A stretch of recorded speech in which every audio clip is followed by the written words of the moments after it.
Question was regarding Sheikh Hasina. The request is being examined as part of ongoing judicial and internal legal processes. Further, both sides exchange views on regional and global issues of mutual interest.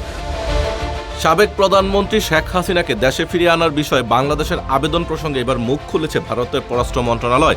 দেশটির পররাষ্ট্র মন্ত্রণালয়ের মুখপাত্র রণধীর জয়সওয়াল জানিয়েছেন, বাংলাদেশের চলমান বিচারিক ও অভ্যন্তরীণ আইনি প্রক্রিয়ার অংশ হিসেবে শেখ হাসিনাকে ফেরত প্রসঙ্গে বাংলাদেশ থেকে আসা অনুরোধটি বর্তমানে খতিয়ে দেখছে ভারত। 16 এপ্রিল দিল্লিতে দেশটির পররাষ্ট্র মন্ত্রণালয়ে নিয়মিত সংবাদ সম্মেলনে সাংবাদিকদের এক প্রশ্নের জবাবে তিনি এসব কথা বলেন।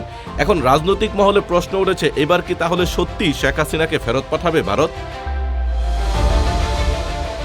ভারতের পররাষ্ট্র মন্ত্রণালয়ের মুখপাত্র রণধীর জয়সওয়াল জানিয়েছেন, শেখ হাসিনাকে ফেরত প্রসঙ্গে বাংলাদেশ থেকে আসা অনুরোধটি ভারত গভীরভাবে খতিয়ে দেখছে, সকল অংশীজনদের সঙ্গে গঠনমূলক আলোচনা চালিয়ে যাবে।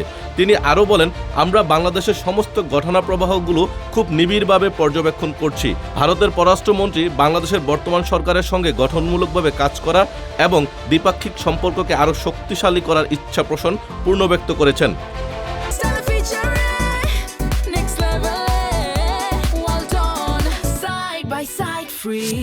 সংবাদ সম্মেলনে মুখপাত্র আরও জানান, উভয় পক্ষই বর্তমান দ্বিপাক্ষিক ব্যবস্থার মাধ্যমে দুই দেশের অংশীদারত্বকে আরও গভীর করার প্রস্তাবগুলো খতিয়ে দেখতে সম্মত হয়েছে। তিনি বলেন, পররাষ্ট্রমন্ত্রী ভারতের সে ইচ্ছার কথা স্পষ্ট করেছেন, যেখানে বাংলাদেশের নতুন সরকারের সঙ্গে সুসম্পর্ক বজায় রাখার পাশাপাশি আমেরিকার সঙ্গেও সম্পর্ক আরও সুদৃঢ় করতে চায় ভারত।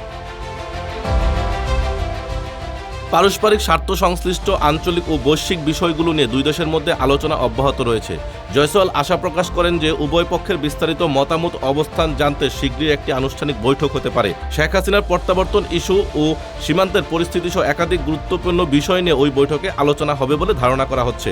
প্রসঙ্গত, 2024 সালে ছাত্র জনতার গণ অভ্যুত্থানের মুখে দেশ ছেড়ে ভারতে আশ্রয় নেয় শেখ হাসিনা। তার বিরুদ্ধে একাধিক মানবাধিকার লঙ্ঘন ও হত্যা মামলা দায়ের করা হয়, যা আন্তর্জাতিক অপরাধ ট্রাইব্যুনালে বিচারাধীন রয়েছে। এছাড়াও একটি মামলায় তাকে মৃত্যুদণ্ড রায় দেন আদালত। Tanvir Ahmed, news desk, Ittefaq.